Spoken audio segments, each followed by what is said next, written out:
أعوذ بالله من الشيطان الرجيم. بسم الله الرحمن الرحيم.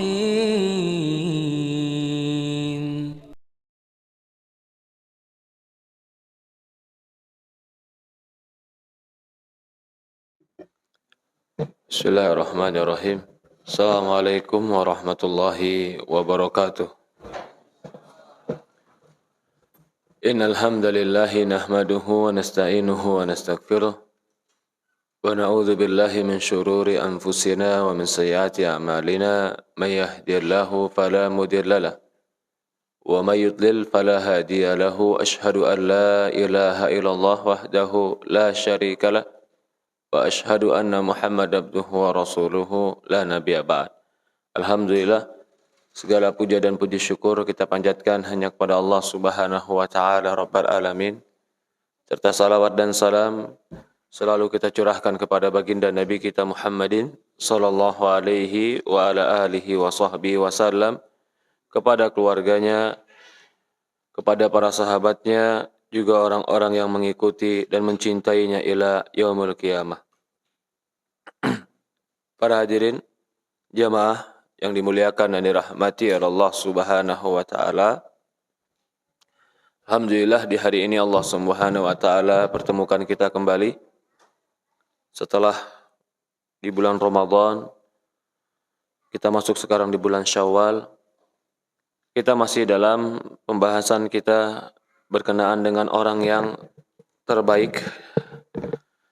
Bahkan dia dikatakan orang yang pertama kali akan memasuk pintu surga setelah Nabi.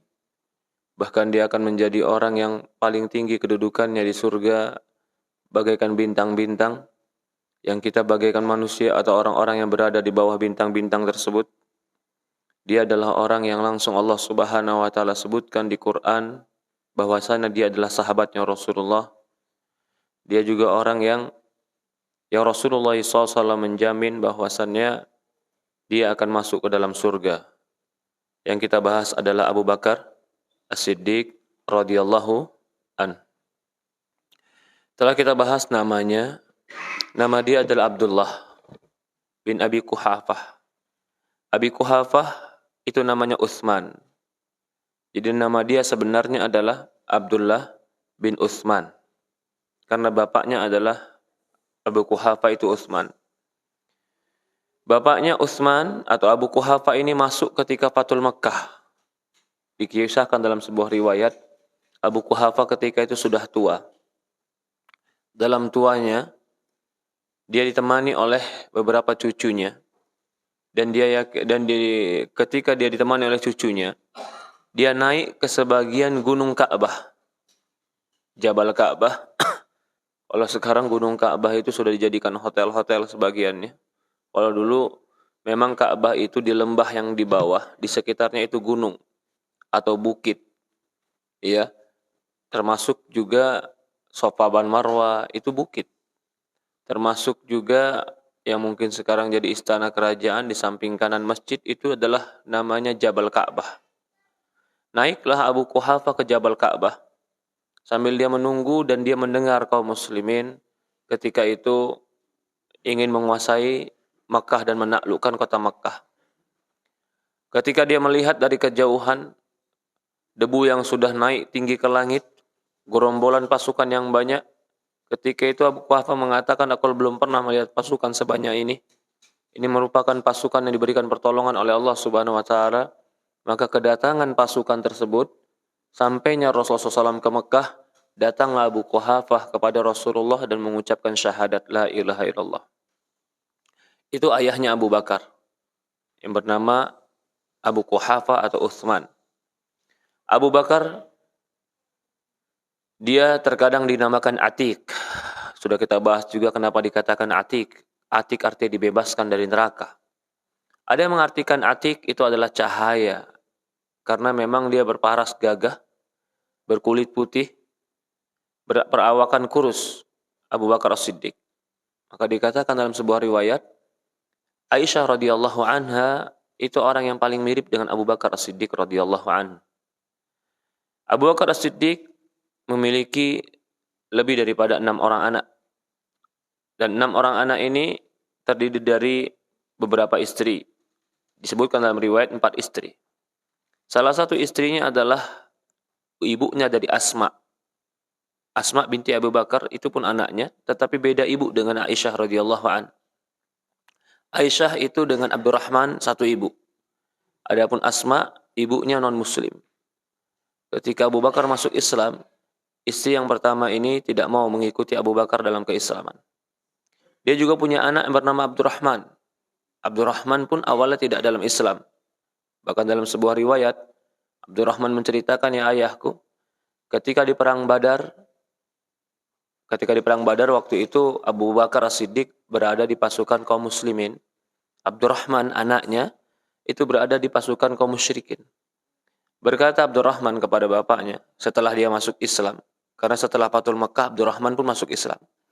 Dia cerita kepada bapaknya, wahai ayahku, ketika di perang Badar, aku sangat dekat barisanku dengan engkau.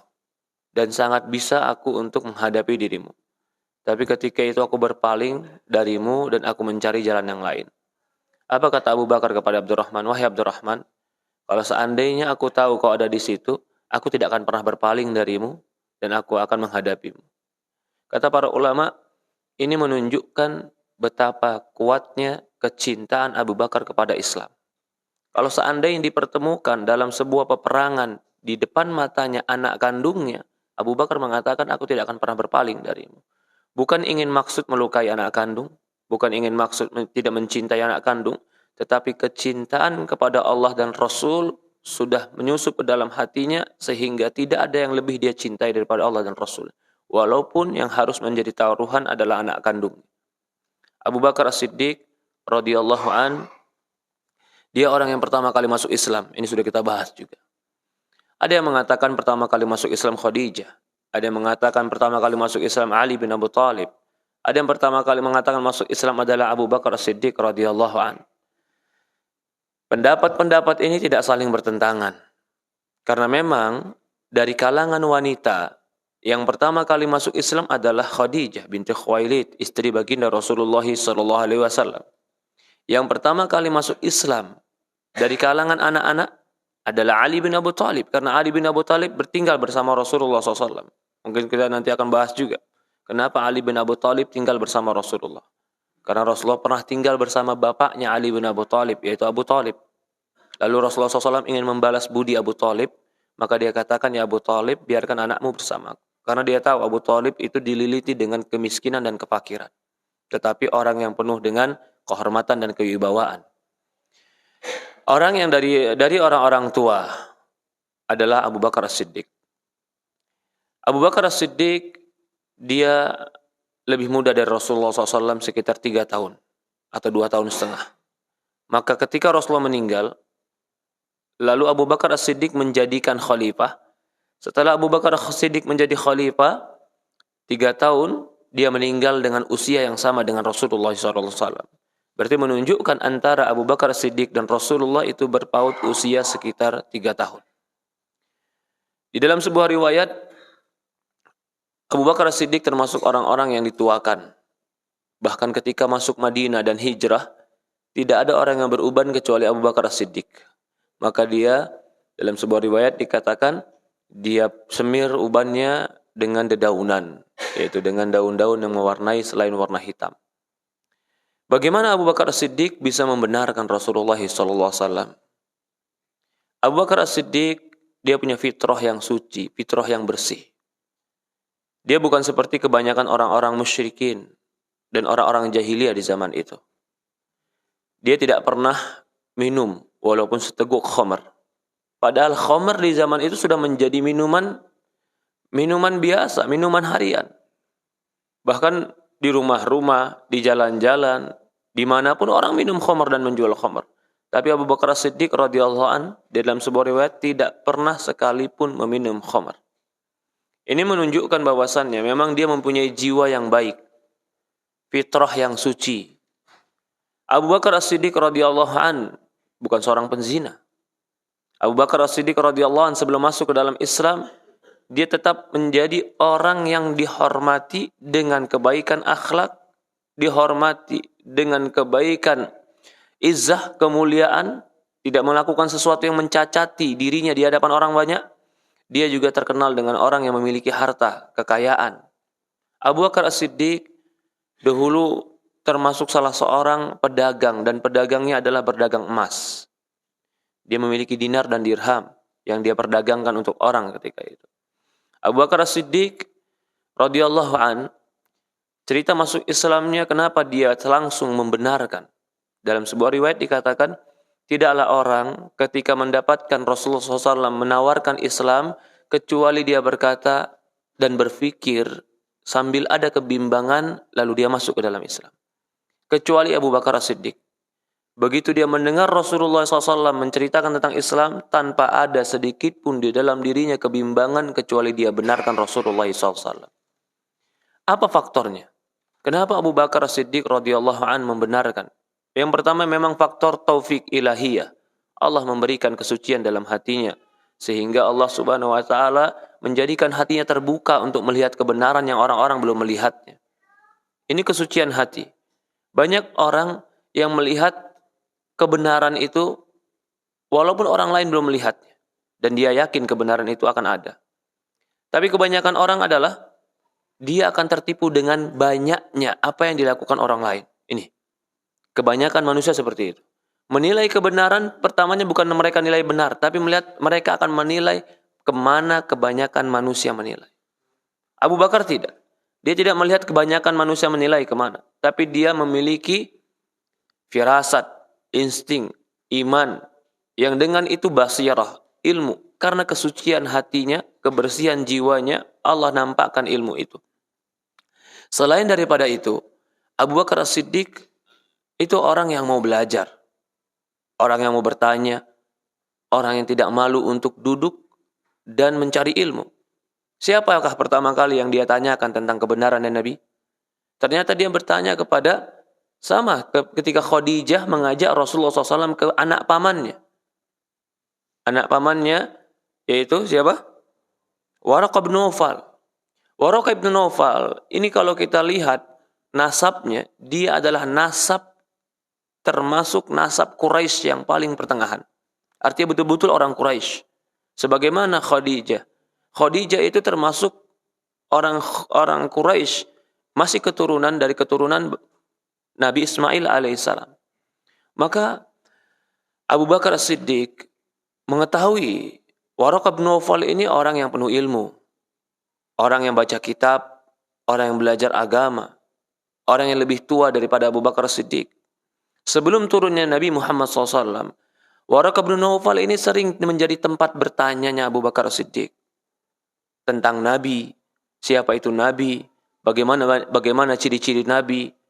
Bahkan ditanya kepada Abu Waraqah bin Naufal, ya Waraqah, kalau nanti seandainya turun Nabi, dia dari keturunannya siapa dia akan turun Nabi?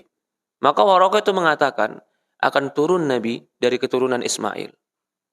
Maka dikatakan, ya Waraqah, engkau termasuk daripada inti dari Quraisy ini. Kata Waraqah, dia akan orang-orang sekitar kita.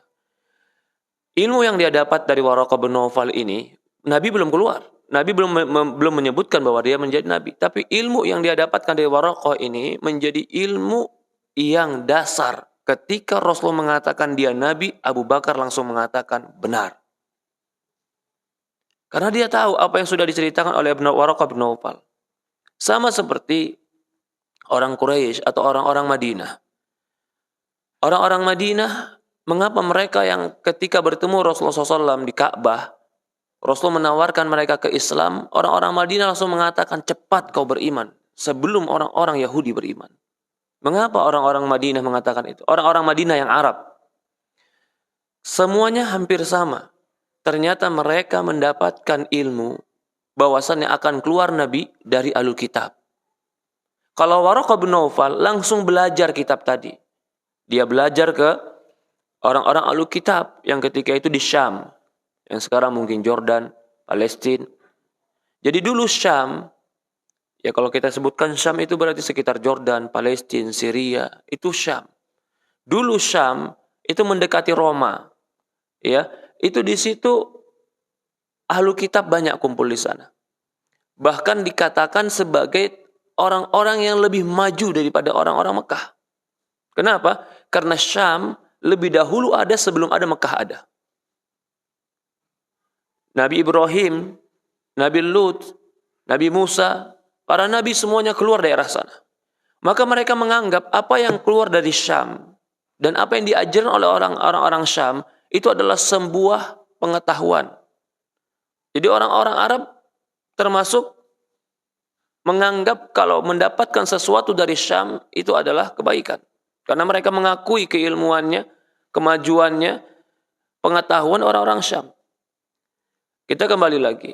Abu Bakar mengetahui itu dari Waraqah ibnu Naufal. Orang-orang Madinah pun, nanti insya Allah suatu hari kita akan singgung lagi, dia mengetahui tentang akan keluarnya Nabi dari orang Yahudi yang tinggal di Madinah. Kenapa orang Yahudi kok bisa tinggal di Madinah? Bukankah Yahudi tinggal di daerah Syam? Karena mereka tahu dalam kitab mereka akan keluar Nabi di kota itu. Mereka tidak membutuhkan apa-apa. Karena mereka ketika melihat dalam kitab mereka disebutkan akan keluar Nabi di antara pepohonan kurma dan bebatuan-bebatuan hitam. Mereka cari tempat ini. Ternyata kota yang paling mirip dengan apa yang mereka ceritakan adalah kota Madinah.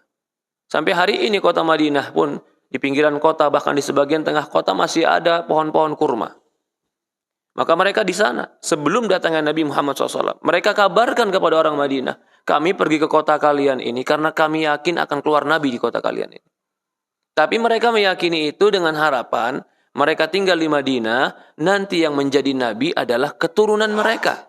Karena mereka yang turun di Madinah. Mereka mengajari Ahlul Madinah tentang apa yang akan datang Nabi, ciri-ciri Nabi, disebutkan tentang kejujurannya, disebutkan tentang karomahnya, disebutkan tentang wahyunya. Semua yang diceritakan orang Yahudi itu, atau yang diceritakan oleh Waraqah bin Naufal tentang kenabian itu, ketika yang menyebutkan aku adalah Nabi, Nabi Muhammad menyebutkan itu, langsung Abu Bakar mengatakan semua mirip apa yang diceritakan oleh Waraqah bin Naufal. Maka dia betul-betul langsung menerima. Inilah sebab Abu Bakar As-Siddiq dikatakan As-Siddiq, membenarkan. Tidak pernah sekalipun dia meragukan apa yang datang dari Rasulullah SAW.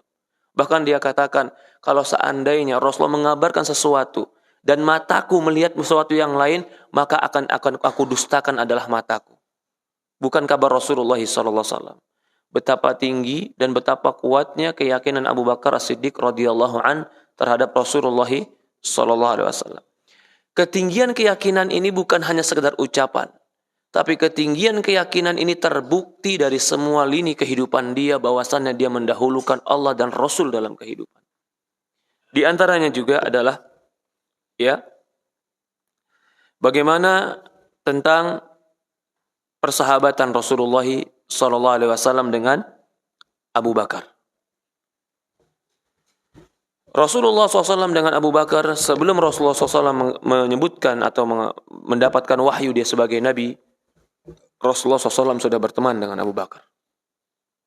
Karena Rasulullah SAW dengan Abu Bakar, selain mereka bersama-sama orang Quraisy, masih ada jalur saudara, walaupun di kakek yang ke-6, tetapi mereka sama-sama pedagang dan orang yang tinggal di satu kota yang sama di negeri Arab. Abu Bakar mendengar dan melihat apa yang ada pada Rasulullah SAW dari kejujuran, dari akhlak yang tinggi, yang tidak dimiliki orang-orang Quraisy lainnya. Maka ketika Rasulullah SAW mendeklarasikan atau menyebutkan dia sebagai Nabi, sama sekali tidak ada yang keraguan karena selama ini dia betul-betul tahu bagaimana Rasulullah SAW. Disebutkan pula, persahabatan Rasulullah SAW bukan hanya persahabatan biasa, tapi persahabatan yang akhirnya Abu Bakar radhiyallahu an menikahkan anaknya kepada Rasulullah sallallahu alaihi wasallam. Pernikahan Aisyah dengan Rasulullah SAW itu adalah pernikahan yang Allah Subhanahu wa taala inginkan. Karena sebelum Rasulullah SAW menikah dengan Aisyah, Rasulullah dia telah datang Jibril beberapa kali memimpikan tentang Aisyah, bahkan dikatakan dia akan menjadi istrimu di surga. Sebelum Rasulullah SAW mengakadkan diri dengan Aisyah radhiyallahu an. Dia bukan hanya seorang sahabat, bukan hanya seorang teman, tapi dia kerabat dekat Rasulullah SAW. Dan dia pembela Rasulullah SAW. Disebutkan dalam sebuah riwayat bahwasannya ketika ditanya, siapakah manusia yang Ali pernah ditanya, ya Ali, siapakah manusia yang paling berani? Ditanya kepada Ali bin Abi Thalib. Maka Ali bin Abi Thalib mengatakan orang yang paling berani itu adalah Abu Bakar. Atau dalam riwayat lain dikatakan Ali yang bertanya kepada orang-orang, kalian tahu nggak siapa yang orang yang paling berani zaman Rasulullah SAW? Maka orang-orang mengatakan, engkau ya Ali. Karena engkau selalu menjadi orang yang duel. Jadi kalau dalam perang dulu, di zaman Rasulullah SAW, dan itu di zaman itu kalau perang, sebelum pecah perang, semua pasukan harus baris di barisannya masing-masing. Di barisannya masing-masing, nanti setiap pasukan atau setiap kelompok musyrikin dan kelompok muslimin mengutus satu orang untuk berduel di tengah. Itu selalu terjadi.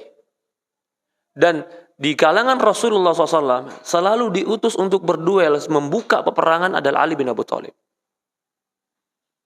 Jadi biasanya yang didahulukan untuk berduel ini pasti adalah pasukan yang bisa membuat gentar musuh. Yang dengan pukulannya, dengan ketangkasannya, dengan kehebatannya bisa meyakini musuh itu gentar.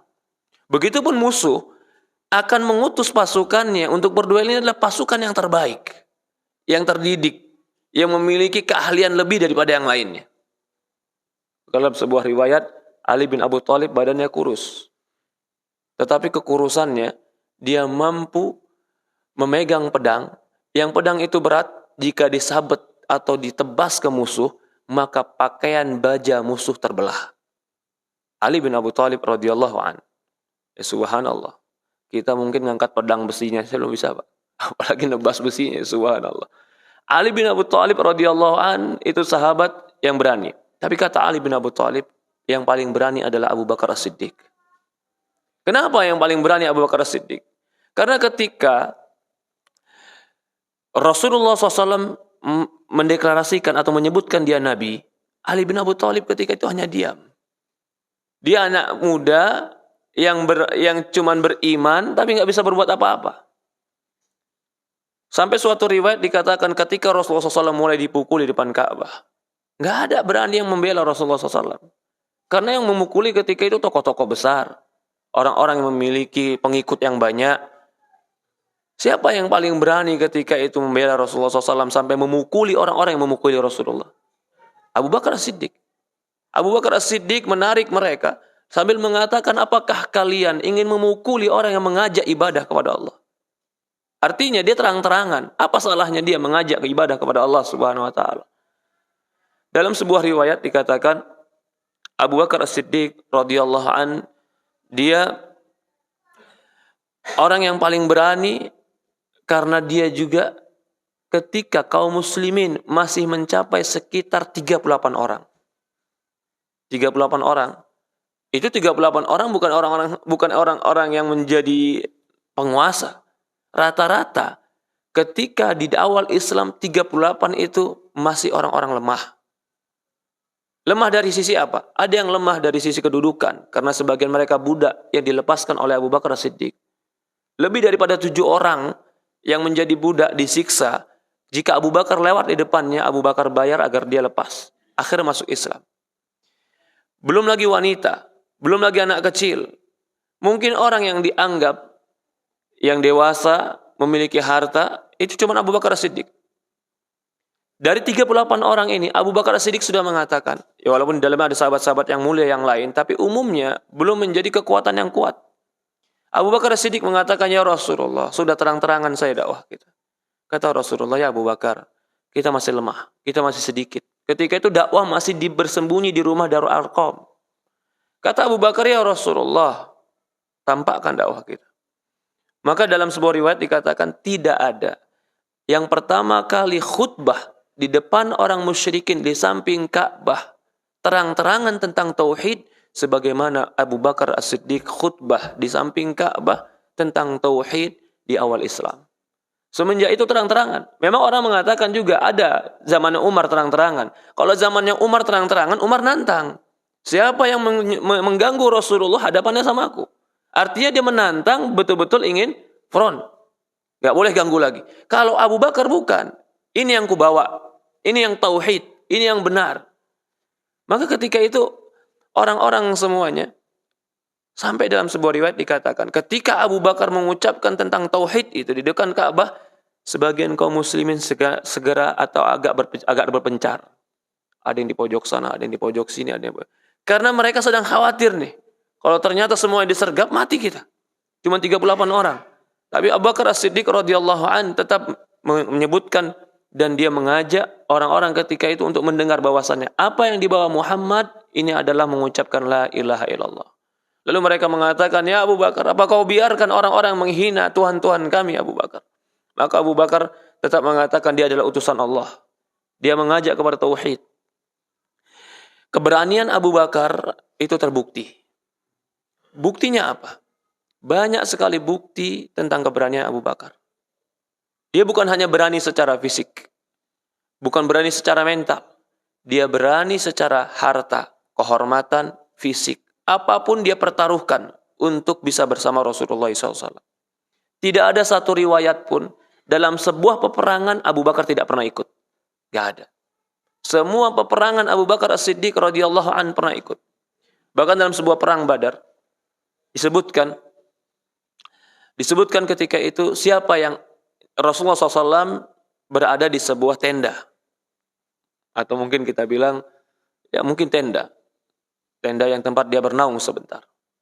Karena para sahabat semua mengatakan, sudah bagi tugas tentang peperangan ini. Sampai akhir dikatakan, siapa yang akan melindungi Rasulullah kalau ada orang mendekat kepada Rasulullah. Maka ketika itu, yang pertama kali mengatakan, aku akan melindungi Rasulullah adalah Abu Bakar As-Siddiq. Di dalam riwayat dikatakan, diceritakan oleh para sahabat, aku melihat tidak ada seorang pun akan mendekat kepada tendanya Rasulullah kecuali pasti ditebas oleh Abu Bakar As-Siddiq radhiyallahu an. Abu Bakar As-Siddiq radhiyallahu an orang yang tidak pernah takut akan kematian. Perhatikan, bukti keberanian Abu Bakar As-Siddiq adalah ketika semua orang takut untuk bersama dan membela Rasulullah. Karena Rasulullah menjadi target utama. Bahkan dalam sebuah riwayat dikatakan, barang siapa yang mendapatkan Muhammad dan kepalanya dalam keadaan terpenggal, dia akan mendapatkan 100 ekor onta. Barang siapa yang mendapatkan Muhammad dan Abu Bakar berdua, maka dia akan mendapatkan 200 ekor onta. Dia menjadi target. Kalau kita kali saja, 1 ekor onta yang termula 15 juta, Pak. 100 ekor onta? 1,5 M. Yang tadi yang nggak berpikir jahat, kalau dikasih iming-iming 1,5 M, jadi jahat orang. Yang tadi yang nggak berpikir untuk mau bantu kaum musyrikin, tapi dengan sayembara ini, semua akan berpikir. Bukan masalah agama lagi sudah masalahnya. Masalahnya dunia. 2 orang dia dapat 3 M. 3 miliar dia dapat. Abu Bakar As-Siddiq rela dia bersama Rasulullah SAW di dalam gua. Bukankah itu keberanian? Ketika malam itu, Rasulullah SAW ingin dibunuh. Sudah ini. Beraneka ragam cara mereka ingin menghalangi dakwah Rasulullah. Ini ketika mau hijrah. Ketika mau hijrah sudah. Akhirnya Rasulullah SAW mereka sepakat ingin menggerbek dan membunuh Rasulullah. Tapi ternyata malam itu juga, karena Abu Bakar selalu tanya, kapan nih kita hijrah? Kapan nih kita hijrah? Sampai dikatakan nanti. Sampai datang perintah Allah. Ternyata perintah Allah datang malam itu. Malam itu datang perintah Allah memerintahkan baginda Rasulullah SAW untuk hijrah. Datang dia ke rumah Abu Bakar. Ya Abu Bakar, sekarang saatnya. Bagaimana ya Rasulullah? Sekarang saatnya kita tinggalkan Mekah. Apa dia bilang? Mari kita pergi ya Rasulullah. Enggak dia bilang nanti dulu, dagangan belum selesai. Nanti dulu, ini anak belum ada nitipin ke siapa? Enggak. Nanti dulu, ini bagaimana urusan ada bisnis? Enggak. Sekarang ya Rasulullah.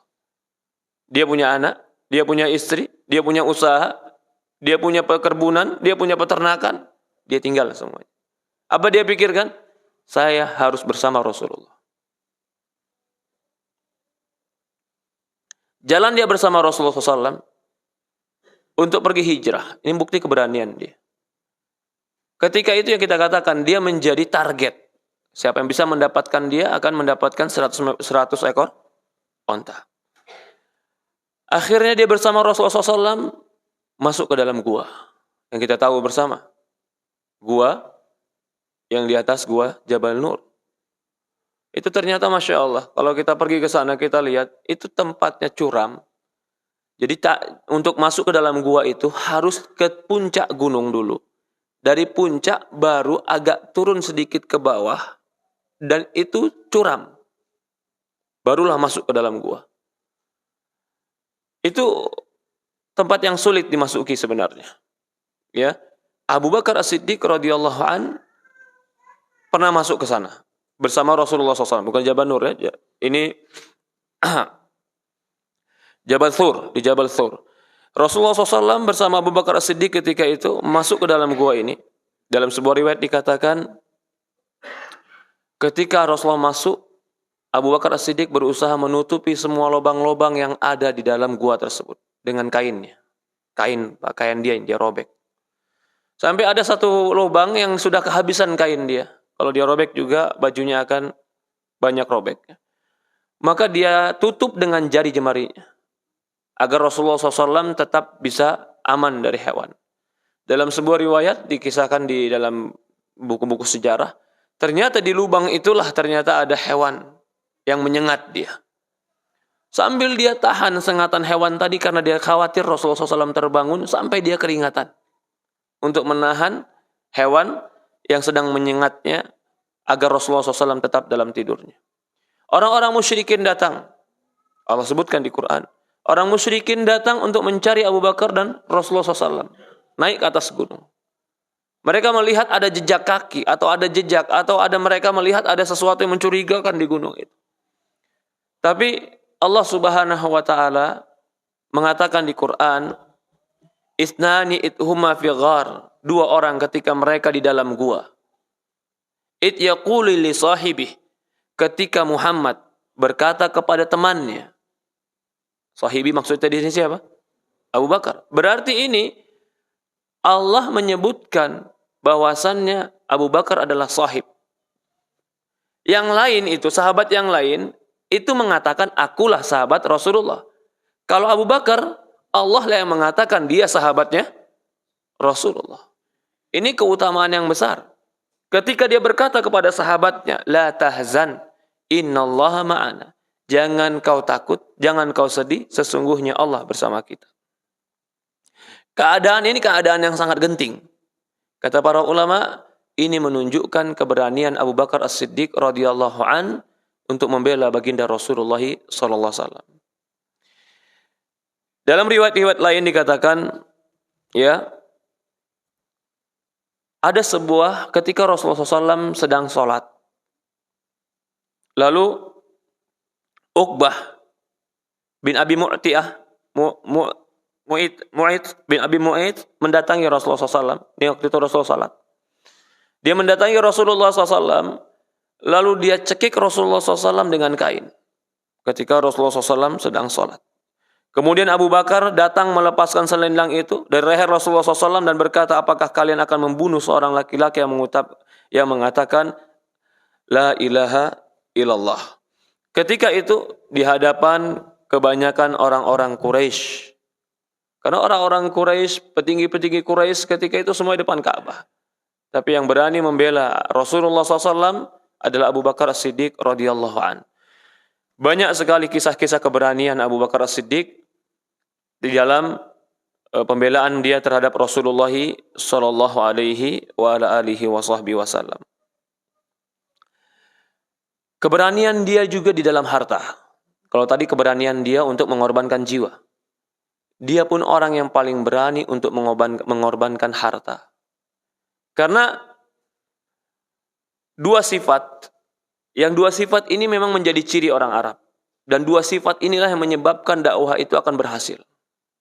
Yang pertama adalah kedermawanan, yang kedua adalah keberanian. Tapi kalau kita lihat, dua sifat ini itu mengarah kepada satu sifat. Kedermawanan dan keberanian itu mengarah kepada satu sifat, yaitu sifat berani.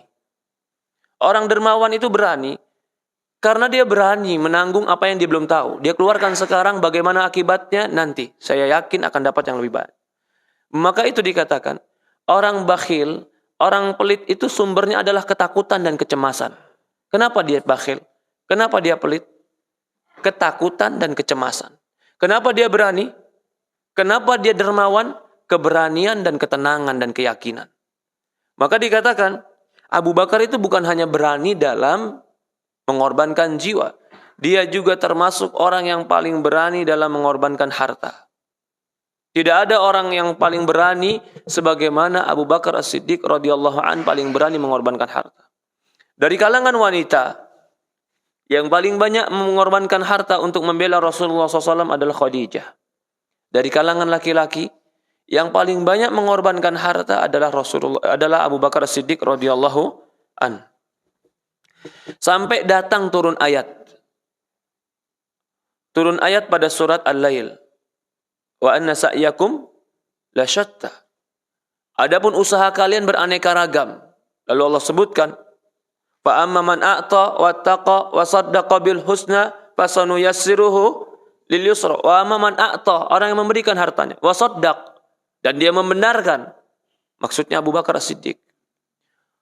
Wa amma man a'ta wattaqa wa saddaqa bil husna fasanuyassirul usra. Kata para ulama, surat Al-Lail ini berbicara tentang kedermawanannya Abu Bakar As-Siddiq.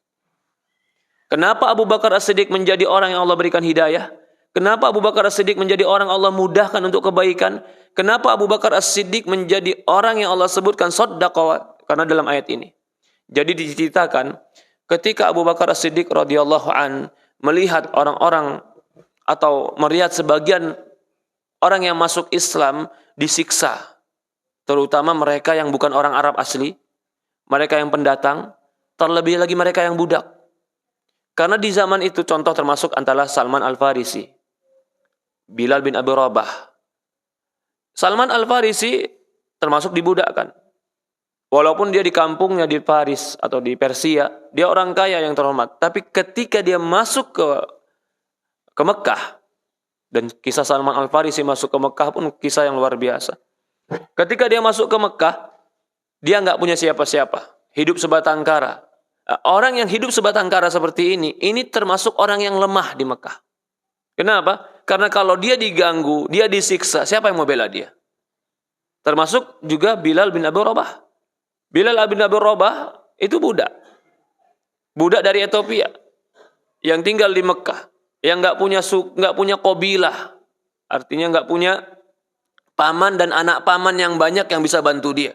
Karena di zaman itu semakin banyak kerabat, semakin banyak anak, semakin banyak keluarga, semakin besar qabilah, suku dia. Semakin besar suku dia, berarti semakin banyak yang akan diajak perang, membela dia.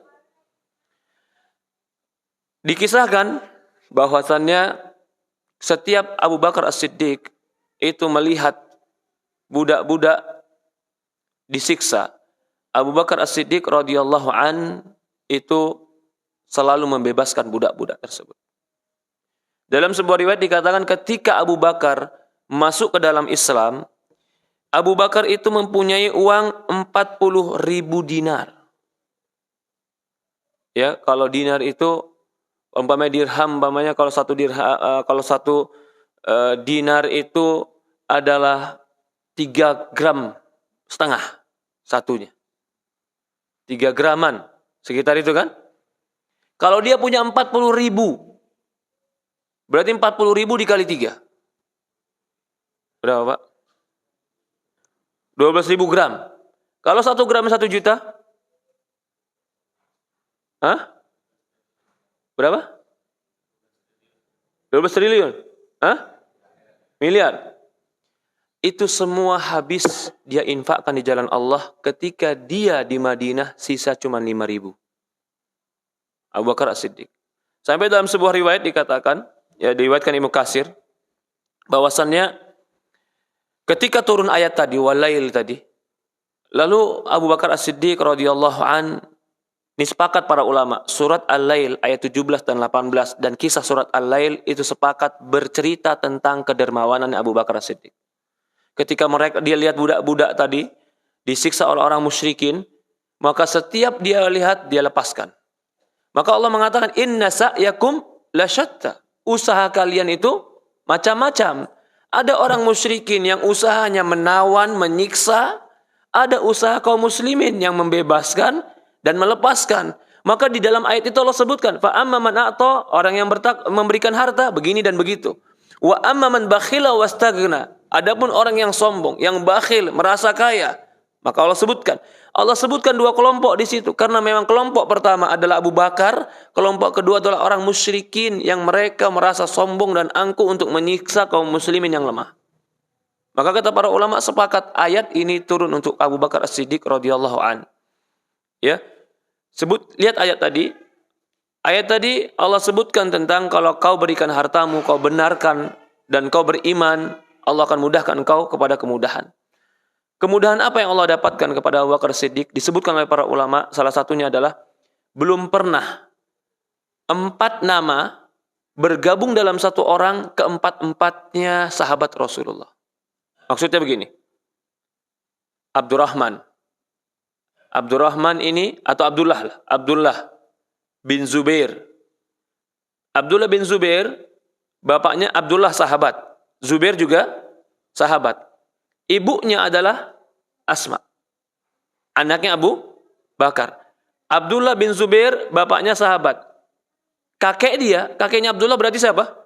Abu Bakar, sahabat. Bapaknya Abu Bakar siapa? Abu Quhafah, Utsman, sahabat. Kata para ulama tidak dikumpulkan di zaman sahabat dari mulai 4 generasi semuanya sahabat Rasulullah. Kecuali keluarga Abu Bakar As-Siddiq radhiyallahu an. Mungkin yang lain tetap, tapi enggak 4 generasinya menjadi sahabat radhiyallahu an. Ya seperti kita 4 generasi sampai ke atas mungkin Islam semua, tapi enggak ada yang sahabat. Dia 4 ada juga sahabat yang mungkin dia Islam, anaknya Islam, cucunya Islam, tapi bapaknya bukan Islam. Ada. Tapi Abu Bakar As-Siddiq Allah berikan dia keutamaan, keluarganya semua kebanyakan adalah orang-orang yang masuk ke dalam Islam. Ketika turun ayat ini, Abu Bakar As-Siddiq radhiyallahu an, ya, dia berkata, Imam Abu Hurairah berkata, tidak ada harta yang memberikan manfaat kepadaku lebih daripada diberikan oleh Abu Bakar. Mendengar ucapan ini, Rasulullah mengatakan, tidak ada harta yang paling bermanfaat yang diberikan kepadaku sebagaimana hartanya Abu Bakar diberikan padaku. Maka Abu Bakar mendengar ini, Abu Bakar menangis. Ini Abu Bakar juga termasuk orang yang paling mudah menangis. Dia menangis bukan karena dia takut, bukan karena dia lemah, karena dia memiliki hati yang paling lembut, Abu Bakar As-Siddiq radhiyallahu anhu. Maka ketika suatu hari Rasulullah memerintahkan kepada Abu Bakar, ya Abu Bakar jadilah imam. Ketika Rasulullah SAW sedang sakit parah, apa kata Aisyah? Ya Rasulullah, jangan Abu Bakar. Kenapa memang? Karena kalau Abu Bakar jadi imam, baru baca ayat beberapa nanti nangis. Cari yang lain saja imamnya. Kata Rasulullah, Abu Bakar jadi imam. Cuma nanti kita akan bahas, kenapa Abu Bakar menjadi imam? Karena dia memang sahabat yang paling lembut hatinya, paling tinggi ilmunya. Apa yang tidak dilihat orang lain, dia melihatnya sehingga dia tersentuh dalam jiwanya. Itulah ilmunya Abu Bakar As-Siddiq radhiyallahu. Kata Abu Bakar As-Siddiq, ya Rasulullah, ketika Rasul mengatakan tidak ada harta yang bermanfaat sebagaimana harta Abu Bakar padaku. Kata Abu Bakar, ya Rasulullah, ya Rasulullah, bukankah saya dan harta saya adalah untukmu? Artinya semua yang kupunya itu buat kamu ya Rasulullah. Jiwaku untukmu, hartaku untukmu. Ketika ada suatu hari dikatakan, ya Umar, siapa orang yang paling kau cintai? Ya Rasulullah, engkau menjadi orang yang paling kucintai kecuali diriku. Kata siapa ini? Umar. Artinya engkau masih lebih kucintai, engkau kucintai tapi aku juga cinta diriku. Kalau Abu Bakar tidak. Ya Rasulullah, diriku dan hartaku semua untukmu. Maka ketika Umar itu Rasul mengatakan, ya Umar, tidak kau beriman sampai kau jadikan aku lebih kau cintai. Ya Rasulullah, saat ini aku mencintaimu daripada diriku sendiri. Tapi artinya ada fase Umar itu. Kalau Abu Bakar tidak. Dari awal sudah mengatakan, ya Rasulullah, diriku dan hartaku itu untukmu semuanya. Maka diriwayatkan dalam sebuah riwayat, suatu hari Abu Bakar Umar bin Khattab radhiyallahu an, dia pernah bawa setengah hartanya untuk dia sedekahkan berperang. Karena perang itu butuh dana yang besar. Perang itu butuh dana yang besar. Umar bin Khattab radhiyallahu anhu membawa setengah hartanya ke Rasulullah SAW. Lalu Rasulullah bertanya, ya Umar, apa yang kau sisakan buat keluargamu? Ya Rasulullah, ku sisakan buat keluargaku sama seperti yang ku berikan untuk di jalan Allah. Artinya sama, setengah-setengah. Setelah itu datang Abu Bakar As-Siddiq radhiyallahu an membawa seluruh hartanya. Seluruh hartanya dia bawa. Ya Rabb. Sampai dikatakan, ya Abu Bakar, apa yang kau tinggalkan? Ku tinggalkan buat keluargaku Allah dan Rasulnya. Ketika itu Umar mengatakan, sudah, aku yakin aku nggak bisa mengalahkan Abu Bakar As-Siddiq dalam sedekah dan dalam kebaikan. Walaupun para ulama membahas, bolehkah orang selain Abu Bakar menginfakkan seluruh hartanya? Ini kadang-kadang suaminya semangat, infakin semuanya, begitu pulang berantem sama istri.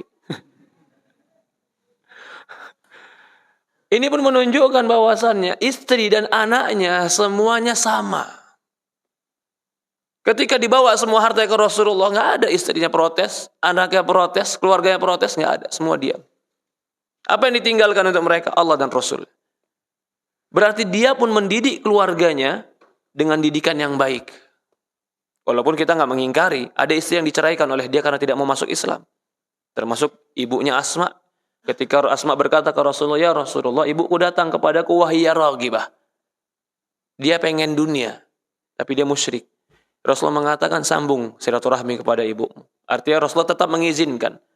Di sini pun kita pelajari bahwasan Abu Bakar memang pernah menceraikan istrinya, tapi karena masalah agama. Gak mau ikut dengan agamanya Rasulullah SAW. Dia sudah, jangankan istri, dia bilang, anaknya saja Abdurrahman dia katakan, kalau seandainya di peperangan itu aku ketemu kamu, aku gak berpaling darimu. Itu anak, bagaimana dengan istrinya lagi? Dalam sebuah riwayat lagi, ya riwayat-riwayat yang banyak,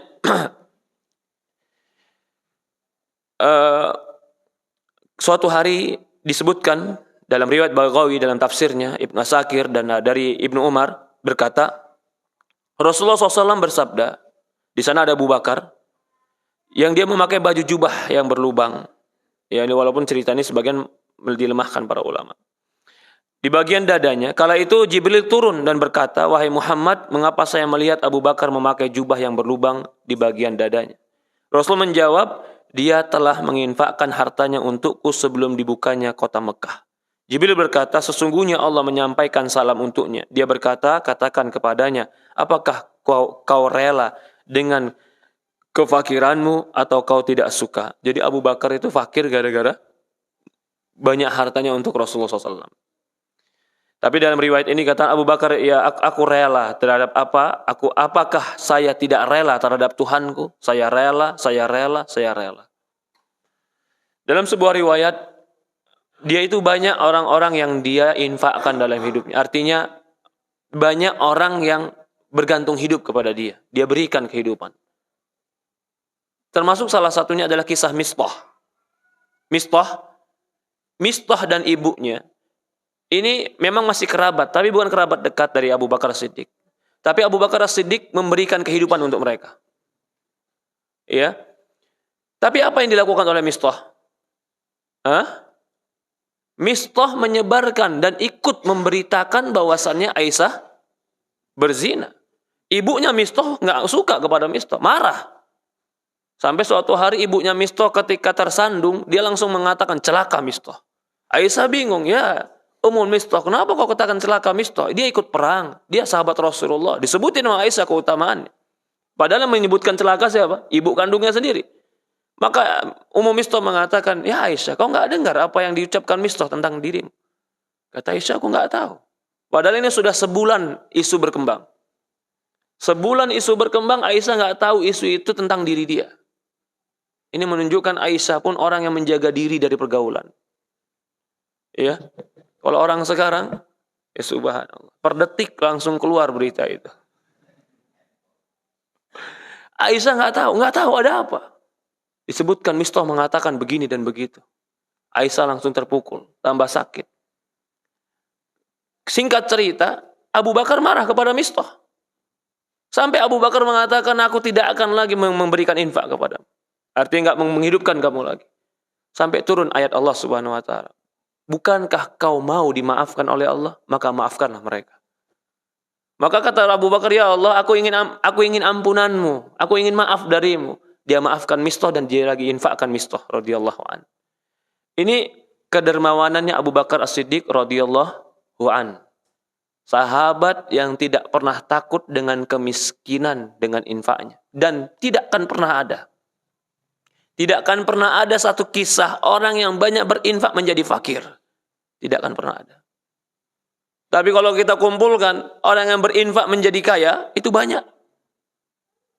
Tapi kalau kita kumpulkan cerita orang yang angkuh, orang yang sombong, orang yang bakhil, Allah jungkir balikkan menjadi orang yang hancur, banyak.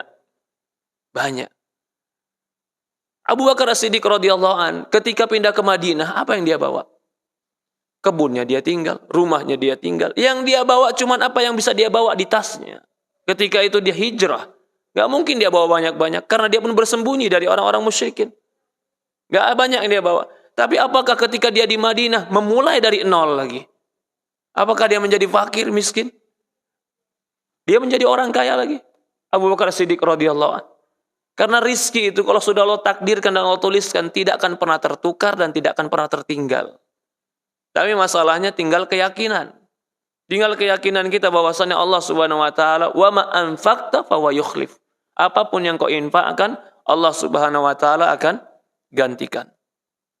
Diriwayatkan dari Abu Daud dan Tirmizi dari Umar bin Khattab radhiyallahu berkata, Rasulullah menyuruh kami untuk mengeluarkan sedekah, ya. Itu tadi sedekah yang kita katakan.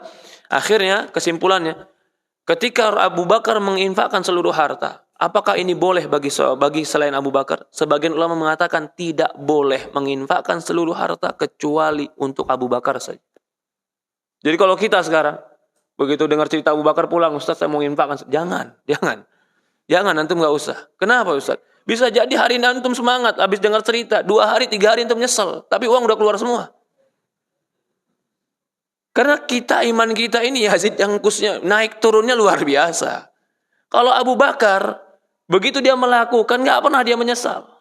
Bahkan semakin hari dia semakin bahagia dengan apa yang dia pernah lakukan untuk membela Rasulullah SAW. Maka itu para ulama mengatakan, tidak boleh atau tidak dianjurkan bagi orang selain Rasulullah SAW atau sebagai lain Abu Bakar menginfakkan lebih daripada setengah atau seluruh hartanya. Nggak boleh. Maka itu ketika ada sahabat mengatakan, ya Rasulullah aku infakkan seluruh hartaku. Jangan, banyak.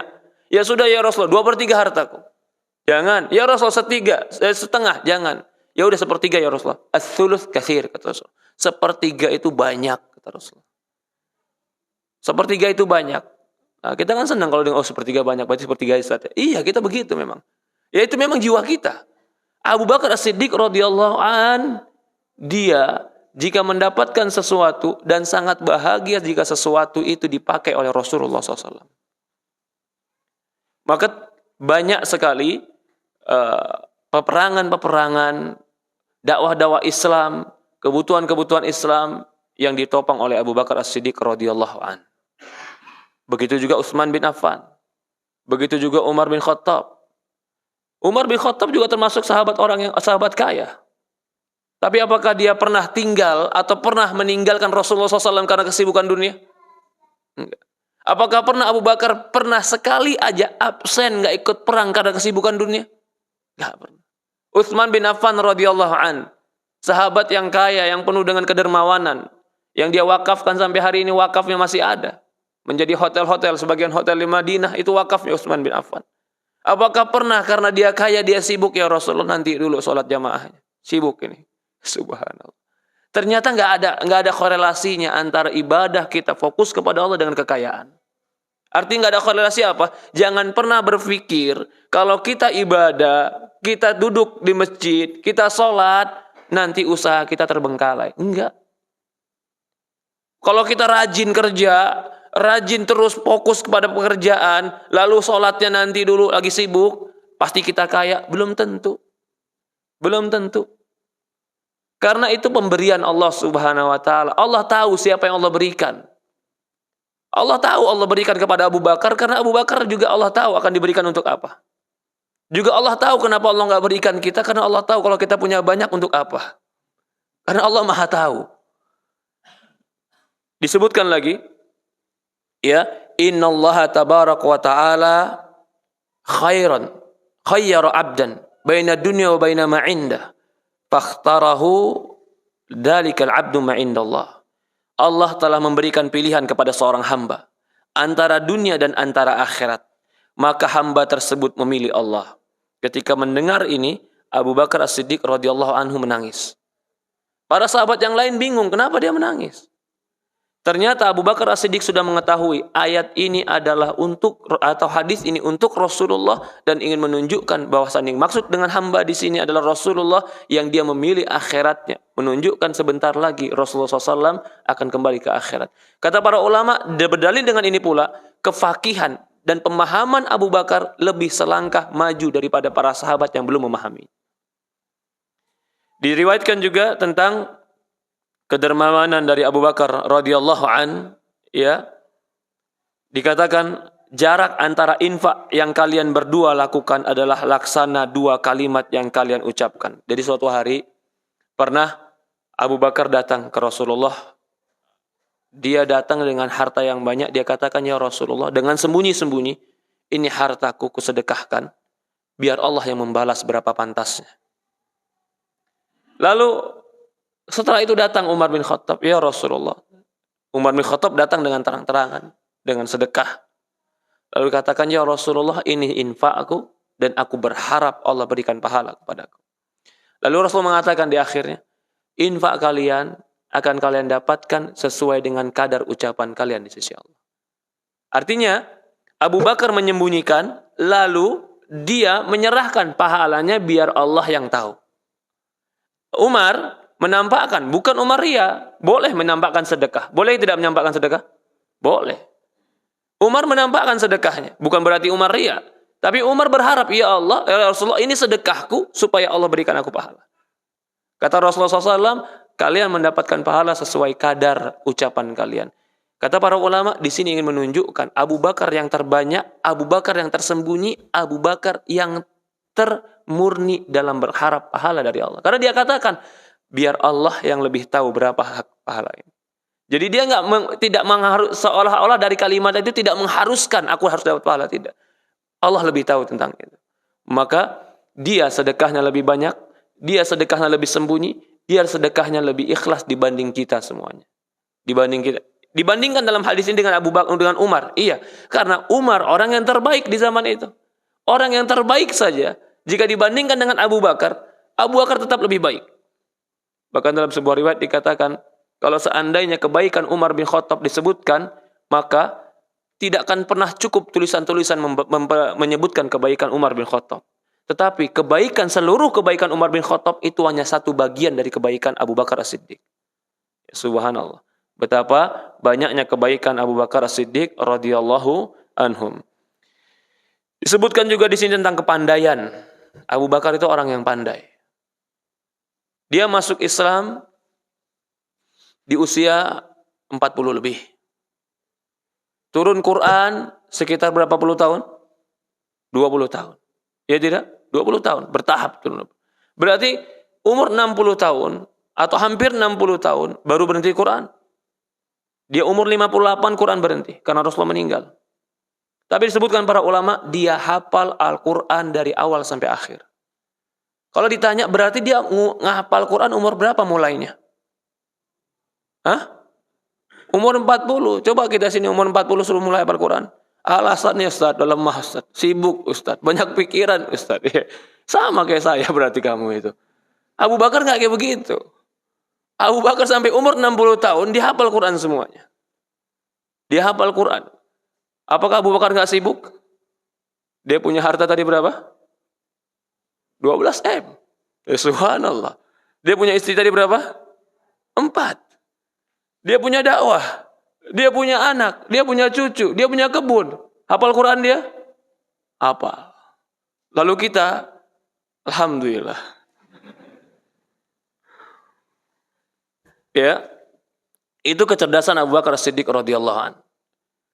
Dikatakan juga dia di zaman Rasulullah SAW tidak ada orang yang berani berfatwa. Kalau ditanya semuanya nggak pada berani. Allah nggak tahu. Kecuali 2 orang. Yang satu Abu Bakar, yang kedua adalah Umar bin Khattab radhiyallahu. Kenapa Abu Bakar berani menjawab? Karena tidak ada setiap waktu bangun tidur sampai dia tidur lagi, kecuali Rasulullah di samping dia. Dia pulang ke rumah cuma tidur sebentar, ketemu anak dan istrinya, pergi pagi, subuh, udah samping Rasulullah lagi.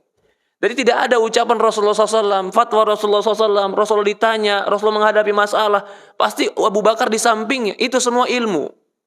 Itu semua belajar. Sehingga ketika dia ditanya tentang sebuah masalah, dia akan ingat, dia pernah bersama Rasulullah dengan masalah itu.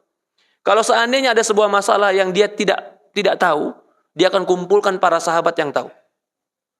Kalau juga para sahabat nggak tahu, dia kumpulkan sahabat yang lebih banyak lagi untuk tanya, siapa yang pernah mengalami masalah ini zaman Rasulullah. Kalau ada yang menceritakan, baru diambil. Tapi umumnya, Abu Bakar lebih tahu daripada mereka. Ketika Abu Bakar tanya 1-2 masalah, bukan berarti mereka yang ditanya lebih tahu. Ini menunjukkan Abu Bakar itu orang yang rendah hati. Yang ditanya mungkin tahu 1 masalah, tapi dia nggak tahu 1000 masalah yang ditahu oleh Abu Bakar As-Siddiq radhiyallahu anhu. Bahkan di sebuah riwayat dikatakan, ya, bukti Abu Bakar itu adalah sahabat yang paling tinggi ilmunya ketika dia memerangi orang-orang yang tidak mau bayar zakat. Kenapa? Karena Abu Bakar langsung mengatakan, aku akan perangi mereka yang tidak mau mengeluarkan seekor kambing yang dahulu mereka keluarkan di zaman Rasulullah SAW. Abu Bakar menganggap orang yang tidak berzakat berhak diperangi. Ketika itu tidak ada satu orang sahabat pun yang memahami ayat seperti dipahami Abu Bakar. Apakah Abu Bakar salah? Akhirnya terjadi diskusi antara Umar yang lainnya tentang pendapat Abu Bakar ini. Orang yang tidak bayar zakat diperangi. Setelah dijelaskan oleh Abu Bakar tentang ayat tersebut, semuanya mereka langsung dapat ilmu. Benar Abu Bakar. Ini menunjukkan Abu Bakar lebih tahu tentang memahami Quran dibanding para sahabat yang lain. Maka keilmuan Abu Bakar radhiyallahu an, keilmuan yang lebih tinggi, lebih banyak daripada sahabat yang lain. Contoh lain. Kenapa Rasulullah mengatakan orang yang paling berhak untuk menjadi imam adalah orang yang paling aqra'ukum bil kitabillah, orang yang paling pandai baca kitab Allah dan orang yang paling pandai tafsir Allah. Maka ketika Rasulullah sakit, siapakah yang diperintahkan Rasulullah untuk menjadi imam? Abu Bakar. Berarti menunjukkan Abu Bakar orang yang paling tahu tentang kitab Allah. Mungkin anak-anak muda yang lain bacaannya bagus. Mus'ab bin Umair bacaannya bagus. Abdullah bin Ummul Maktum, orang yang buta, hafalannya kuat. Mereka memang punya ilmu, tetapi Abu Bakar bukan hanya paham, bukan hanya hafal, dia tahu bagaimana mentadbikkan atau apa mentadbikkan itu? Mengaplikasikan ayat. Kadang orang tahu ayat, tahu paham tafsir, tapi aplikasinya dia bingung. Pantasnya bagaimana? Abu Bakar As-Siddiq orang yang tahu bagaimana ayat ini untuk diterapkan. Maka kata para ulama, Abu Bakar As-Siddiq termasuk orang yang paling tahu tentang ilmu agama di antara para sahabat yang lain. Ya, sebagaimana tadi kita dalam riwayat Bukhari, ketika Rasul mengatakan Allah telah memberikan pilihan kepada seorang hambanya antara dunia dan akhirat, maka hambanya memilih akhirat, tiba-tiba Abu Bakar menangis. Kami menjadikan anak-anak kami dan ibu-ibu kami sebagai jaminan. Kami merasa aneh dengan tangisannya. Spontan tatkala Rasul memberitahukan tentang seorang hamba yang diberi pilihan 2 pilihan. Rasul ada orang yang diberikan pilihan itu, sedangkan Abu Bakar adalah orang yang paling pandai di antara kami. Rasul kemudian bersabda, Inna min amannan nasi alayya fi suhbati wa mali Abu Bakar. Sesungguhnya orang yang paling setia dalam persahabatannya denganku, di dalam dirinya, di dalam hartanya adalah Abu Bakar. Ini sudah langsung rekomendasi dari Rasulullah sallallahu alaihi wasallam. Walau kuntu muttakhidan khalila ghair rabbi. Kalau seandainya aku boleh mengambil khalil. Khalil itu kecintaan di atas cinta.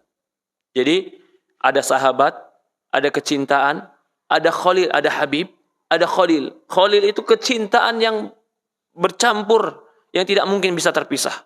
Kata Rasulullah SAW, kalau seandainya aku diizinkan mengambil khalil, aku akan jadikan Abu Bakar As-Siddiq radhiyallahu sebagai khalilku.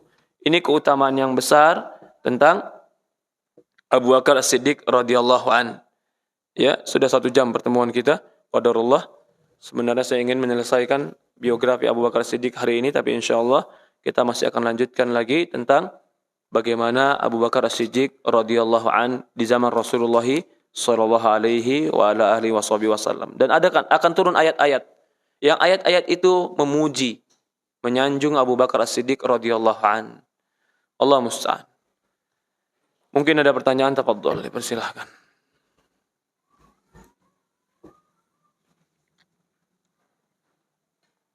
Ya, kita cukupkan sampai di sini. Subhanakallahumma wa bihamdi, subhanallah ilaha illa anta nastaghfiruka wa atubu ilaik. Assalamualaikum warahmatullahi wabarakatuh.